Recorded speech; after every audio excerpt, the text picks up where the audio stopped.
The cost of living adjustment is in play. The service of Social Security is in play. If you can't knock down Social Security by pulling apart its benefits bit by bit like the COLA, knock it down by undermining its administration and reducing the resources it has to serve the public. That is happening. Social Security offices have been closing a half hour earlier now than they had been, and on Wednesdays, only until 12 o'clock are they open. We're going to see slower responses, we're going to see less service, and we're going to see an undermining of the idea of governance and the people's government, because this is the system where we come into contact with government most directly. I guess there are a few places. It's the Motor Vehicle Administration, the IRS, and Social Security. Social Security has always been a very positive experience in the past. It's getting rougher to work with. Then we have people talking about raising the retirement age. This is the one I love. My former Governor Spitzer, Elliot Spitzer, he leaves his gubernatorial mansion and he emerges somehow, in spite of everything, as a talking head on CNN and different programs. And you hear him opine, well, everybody knows you need to raise the age of eligibility for Social Security, for Medicare. You got to raise that. It's great. Elliot Spitzer was born a multimillionaire. He messed up his gubernatorial. He's making millions of dollars still. And he's telling people who are in the middle of the country, who've already had to take cuts in their wages, who've lost their jobs, who are seeing their children who are in their 40s and 50s, if they have jobs, get low-wage jobs. He's saying your children have to work longer to get their benefits. And understand, every year you raise the age of eligibility in Social Security is about a 7% cut in the benefit. And we have raised it to 67 for people born after 1959. They want to move it up to 70 and beyond.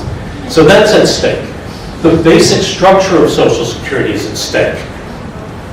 They want to change the benefit formula so that over time it becomes a flat benefit, more like a welfare benefit at a lower level. That's critical.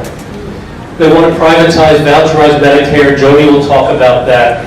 I'm going to conclude by saying a couple of things. I know that you're going to hear some important comments from Jody and Henny, and I'll note that the AFL-CIO is saying cancel the sequester. Our coalition is on board there. A lot of the groups that are supporting programs are on board there. The sequester is undermining of our programs that are fundamental, from Head Start to the Older Americans Act to Social Security. Work against it.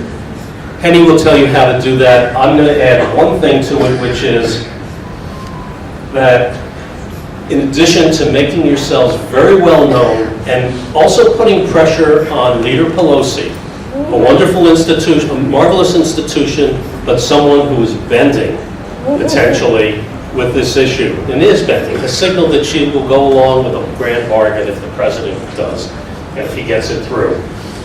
Put that pressure on, but also know you are fighting for a vision, an ideal, a value, and a legacy that was passed to us, and that we have a responsibility to make sure is here for us. We've earned it.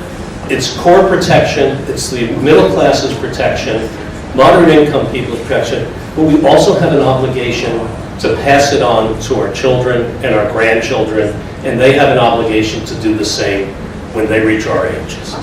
Thank you. May I add this?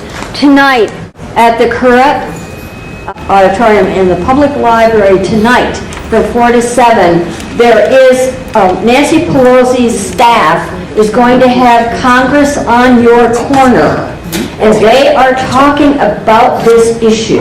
That's right. And so please go and I called them and I was told untruths.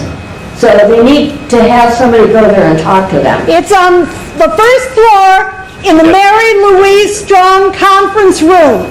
And hopefully you'll see some of her staff people who usually protect her from us. And they need to hear from seniors.